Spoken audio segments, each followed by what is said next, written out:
खबर शामिल करते हैं साहिवाल से हमारे नुमाइंदे जियो पाकिस्तान मलिक इश्तियाक अहमद की रिपोर्ट के मुताबिक साहिवाल कसोवाल नवाही चक सू 12L में बुनियादी मरकज़ सेहत के अमले की हरधर्मी आने वाले मरीजों से बदतमीजी और संगीन नताइज की धमकियाँ। तफसीलात के मुताबिक नवाही चक सू 12L के रिहायशी मकबूल वल्द अब्दुल रशीद ने मीडिया को बताया कि अपनी हमशीरा को मरकज़ सेहत ब्लड प्रेशर चेक करवाने लेकर गया तो वहाँ तैनात डॉक्टर नादिया असलम और अमले ने उनके साथ बदतमीजी की और चाहे अपना किया। अमला सारा दिन खुशगपियों में लगे रहते हैं और आने वाले मरीजों को अमूमन मरकज़ में तैनात दर्जा जहारम के मुलाजिम अद्वियात देते इलाज करते नजर आते हैं। हर मरीज को सिर्फ बुखार की अद्वियात देते हैं, जबकि बहस की जाए तो FIR और दरख्वास्त देने की धमकियाँ देते हैं। मजीद कहा कि इससे पहले भी अमला मोतद लोगों के साथ बदसलूक करते रहते हैं। बहस पर संगीन नताइज की धमकियाँ देकर भगा देते हैं। अली दह ने डिप्टी कमिश्नर साहिवाल से अस्पताल के अमले का रवैये का नोटिस लेने का मुतालबा किया है ताकि वह बाकी दिनों में लोग सेहत की सहूलतों से मुस्तफीद हो सकें।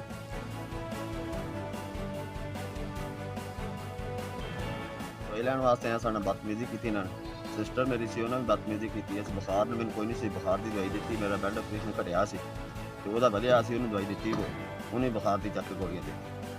ठीक हो गया तो होर किसी पिंड वाले नाल ज्यादती और एक दिन पट्टी एक बंदा कराने आया पट्टी को नहीं की एक बंदा होर साडा रिश्तेदार आया सी ब्लड प्रेशर चेक कराने वास्ते उसका को नहीं किया उन्होंने कहते पिछले ब्लड प्रेशर नहीं चेक करते कोरोना ही जाओ जाके पर्चा दे जाओ जाके क्या उल्टा मैंने कल कहते जी सट जाके पर्चा दे देती तो मैं